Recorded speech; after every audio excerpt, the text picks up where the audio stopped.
देख रहे हैं न्यूज वीरांगना। मैं सुनीता शर्मा, नीम का थाना। सर, आप नीम का थाना से चुनाव लड़ रहे हैं, विधायक प्रत्याशी हैं, आप वीरांगना के वरिष्ठ पत्रकार भी हैं और अभी कुछ लोगों की एक सूत्रों के हवाले से खबर मिल रही है कि आप अपना जो चुनाव लड़ने का जो प्रोग्राम था वो कैंसिल करके आप फार्म उठा रहे हैं। श्रीमान जी, पहले बात तो ये है कि 3:21 हो गए हैं। फार्म निकालने का टाइम 3 बजे तक का था। वो तो आप कोई मेरे पे आरोप लगा ही नहीं सकता कि मैं फार्म उठा रहा हूँ। इसलिए आप इसको तो निश्चित रहिए, मैं चुनाव लड़ रहा हूँ और लड़ूंगा जी।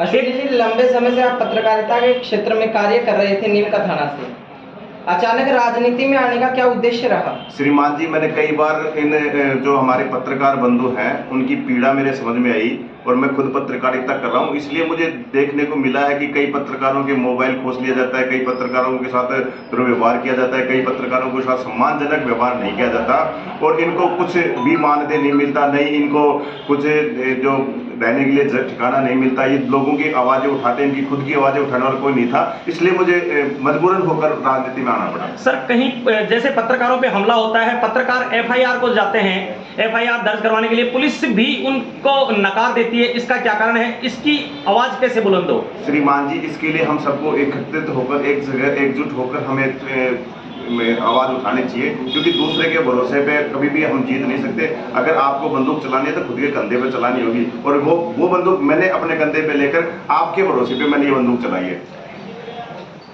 आप यहाँ से चुनाव लड़ रहे हैं नीम का थाना से, भाजपा और कांग्रेस का यहाँ पर गढ़ माना जाता है, कभी भाजपा जीतती है कभी कांग्रेस जीतती है। निर्दलीय प्रत्याशी के तौर पर आप मैदान में हैं, किस प्रकार से सामना कर पाएंगे इन राजनीतिक दलों का? श्रीमान जी, मेरा सहारा सिर्फ मीडिया है, मेरा सहारा मेरे पत्रकार भाई हैं, इस माध्यम से मैं चुनाव लड़ रहा हूं और मैं ये बता देना चाहता हूं मेरे कुछ मुद्दे और भी हैं।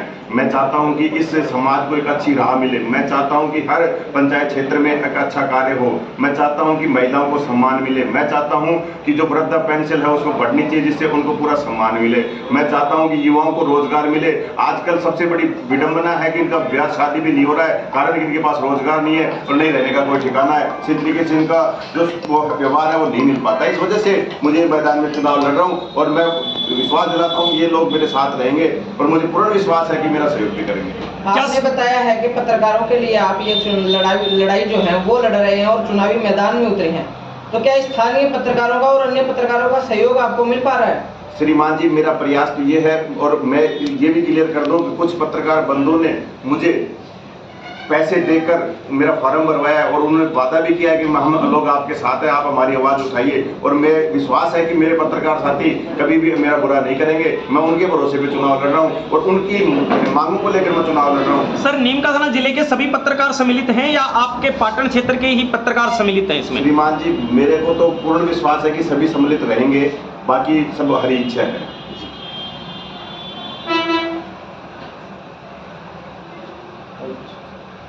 मान जी, मेरे मुद्दे में पहले भी मीडिया के माध्यम से बता चुका हूँ। मेरा पहला विशेष मुद्दा जो है वो पत्रकारों के लिए है, पत्रकारों को कॉलोनी मिले, पत्रकारों को सम्मान मिले, पत्रकारों के साथ दुर्व्यवहार हो रहा है वो खत्म हो। दूसरा मेरा मुद्दा है सर महिला पुलिस सुरक्षा सखी को लगाया गया है और पुलिस सुरक्षा सखी जो काम कर रही है उनको मानदेय नहीं मिल रहा है, उनको पूरी तरह से सम्मान नहीं मिल रहा है, उनको भी सम्मान मिले। राजीविका में जो काम करने वाली महिलाएं हैं उनको भी पूरा सम्मान मिले।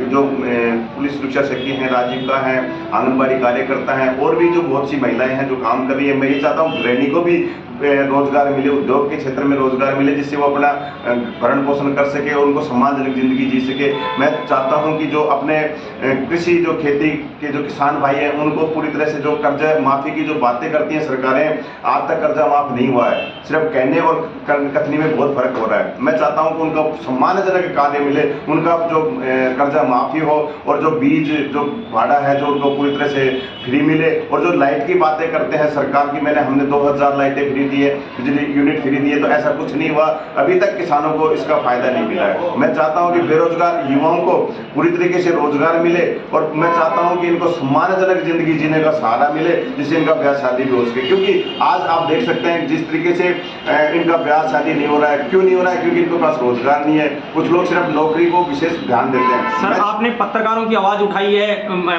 महिला सुरक्षा सखी की आवाज़ उठाई है, आंगनवाड़ी की आवाज़ उठाई है। सर कहीं ना कहीं एक गरीब वर्ग के जो लोग हैं, नरेगा में काम करते हैं, उनको रोजगार नहीं मिलता है। उनकी जो 160-70 रुपये मिलते हैं, उनके भी पैसे काट लिए जाते हैं। और नरेगा के अंदर जो दिन भर काम करके आती हैं, उनकी हाजिरी तक जो लोग नहीं चढ़ाते हैं। यहाँ के जो वीडियो वगैरह, नीम का थाना तहसील समझो, जिला समझो, आज जिला बन चुका है, तो कहीं ना कहीं अधिकारी भी इसके अंदर लिप्त हैं, तो उनका क्या करेंगे आप? श्रीमान जी, मैं चुनाव जीतूं हारूं वो एक अलग बात होगी, लेकिन जैसे ही चुनाव होंगे उसके बाद मेरा एक मुहिम चलाई जाएगी कि इनको पूरी तरीके से रोजगार मिले, नरेगा के पूरे पैसे मिले और इनको पूरी सम्मान भी मिले।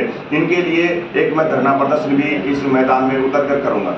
नीम का थाना को हाल ही में जिला बनाया गया है। यहाँ के कांग्रेस प्रत्याशी और वर्तमान विधायक सुरेश जी मोदी इसी मुद्दे को लेकर जनता के सामने जा रहे हैं, कितनी क्या सच्चाई इसमें मानते हैं? श्रीमान जी, ऐसा कुछ नहीं है। 1952 से श्री साईं जी जो हमारे बीच नहीं रहे, उन्होंने 1952 से संघर्ष किया है। उन्होंने अपने प्राण भी त्याग दिए, 52 दिन तक भूखे रहे हैं। मैं ये मानता हूँ कि साईं जी की जो कृपा थी, बाकी कुछ नहीं है। ये सिर्फ ढोकले हैं, चुनावी मुद्दे हैं, चुनाव जीतने का एक षड्यंत्र है। सर अभी सुरेश मोदी हैं विधायक, वो कह रहे हैं कि मैं विकास पुरुष हूँ, क्योंकि एक विकास का नारा दिया था नरेंद्र मोदी जी ने। तो कहीं ना कहीं ये अपने आप को नीम का थाना तहसील का एक विकास पुरुष बता रहे हैं, इसमें कितनी सच्चाई है? श्रीमान जी, विकास कहाँ तक हुआ? आज किसी भी गांव और ढाणी में आप जाकर देखिए, कहीं आने का रास्ता नहीं है, जाने का रास्ता नहीं है, पीने का पानी नहीं है, उनके पास सही तरीके से लाइट नहीं है। वो रात को अगर कोई आदमी उस ढाणी में जाना चाहे तो आप रास्ता भटक जाएंगे, क्योंकि आपको रास्ता मिलेगा ही नहीं। पगडंडिया तक नहीं है कि ढाणियों के अंदर उसको आप विकास कह सकते हैं, तो शायद विकास हुआ है। सर आपने आज बात आपने करी है, पानी का मुद्दा नीम का थाना में काफी समय से छाया हुआ है, समस्या काफी है यहाँ पर। हमेशा राजनीतिक दल इसी मुद्दे पर चुनाव लड़ते हैं, आज तक क्या कारण रहा है कि यहाँ पर पानी की समस्या समाप्त नहीं हुई? श्रीमान जी, यहाँ सिर्फ चुनावी मुद्दे बनाने के लिए सिर्फ संघर्ष किया, मैदान के अंदर ऐसा कुछ नहीं हुआ है। मैदान में अगर आप देखें तो किसी भी ढाणी के में जाकर देखें, वहाँ आपको पीने का पानी तक नहीं मिलेगा। आपसे कोई वोट तोड़ने की कोशिश करी गई हो? श्रीमान जी, बहुत से लोग हैं जो खुद मेरे ताऊ को भी बीजेपी का पट्टा पहनाया गया है। उनको जबरदस्ती एक ब्राह्मण समाज की रैली बताकर उनको लेकर गए और फिर बीजेपी का पट्टा पहना दिया कि ताकि मेरी जो छवि है उसको धूलित किया जाए। मैं चाहता हूं ऐसा कुछ नहीं है। बीजेपी के लोग जबरदस्ती उनको पट्टा पहना रहे हैं लोगों को, और वो शायद ये षड्यंत्र है उनका कि अपना बहुमत मिले। ऐसा नहीं मिलेगा।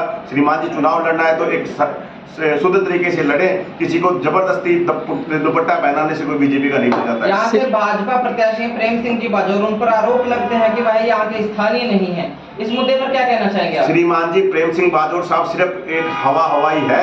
वो सिर्फ महीने में 5 साल के अंदर सिर्फ 1 महीने में आते हैं, बाकी सिर्फ बाहर ही बाहर रहते हैं। वो सिर्फ यहाँ के लोगों को सिर्फ लोग अगर आप पूछें तो ये कहते हैं कि साहब सिर्फ हम तो पैसे देते हैं, वोट लेते हैं। दूसरी बात ये सर, मैं मेरे गांव की बताता हूँ, प्रेम सिंह जी बाजोर साहब की। कुछ साल पहले जब ये एमएलए थे, उस टाइम पे इनके पास हमारे गांव के लोग गए थे स्कूल के लिए, और उस मुद्दे को इन्होंने ये भी बताया था कि मेरी गर्दन कट जाए, मैं डॉक्टर को स्कूल नहीं दूंगा। मुझे ऐसे बहुत से इनके किस्से हैं सर, मैं आपको सभी आप धीरे धीरे उजागर होंगे, मैं आपको बताता रहूँगा। श्रीमान जी, आपने जो ये होमगार्ड वाला जो उठाया है मुद्दा चुनाव, उसके अंदर क्या होगा सर? श्रीमान जी, मैं होमगार्ड का मुद्दा आज से नहीं उठा रहा। मैं 2006 से होमगार्ड के साथ हूँ, होमगार्ड के साथ था और होमगार्ड के साथ रहूंगा। कारण मैं जिसके साथ हूँ और उसे तन और मन धन से जितना भी मेरे से सहयोग होता है, पूरी तरह से करने की कोशिश करता हूँ। मैं आपको एक चीज क्लियर कर देना चाहता हूँ, मैं कोई राजनेता नहीं हूँ। मेरे तो एक गरीब किसान, एक गरीब का परिवार से पैदा हुआ हूँ। मैं दर्द जानता हूँ, दर्द होता क्या है। आप जाकर होमगार्ड के घर पे जाकर देखिए सर, उनको खाने के लिए कुछ, किसी घर के में तो आपको पानी तक नहीं मिलेगा। साल में 4 महीने ड्यूटी मिलती है, 8 महीने वो घर पे बैठे रहते हैं। मैं चाहता हूं कि उनको परमानेंट किया जाए। मैं चाहता हूं कि उनको पूरी तरह से जो पुलिस के भत्ता दिया जाता है, वही पुलिस भत्ता होमगार्ड को दिया जाए। और कोई ऐसा संदेश जो आप मीडिया के माध्यम से अपने विधानसभा के मतदाताओं तक पहुंचाना चाहते हैं? मैं श्रीमान जी लास्ट ये कहना चाहता हूँ कि मेरी नीम का थाना क्षेत्र का विकास हो। मैं ये चाहता हूँ कि नीम का थाना क्षेत्र की हर ढाणी में रोड बने। मैं चाहता हूँ कि हर नीम का थाना जो पंचायत भवन बने, पंचायत स्तर के ऊपर एक खेल स्टेडियम बने, पंचायत स्तर के ऊपर एक रोडवेज बस स्टैंड बने, पंचायत स्तर के ऊपर एक हॉस्पिटल बने, जिससे कि इनका कार्य अच्छी तरीके से हो सके। पंचायत स्तर के ऊपर मैं चाहता हूँ कि एक ऐसा जो स्टेडियम वगैरह ये सभी खेलों का और ये सभी विकास हो। धन्यवाद सर। धन्यवाद।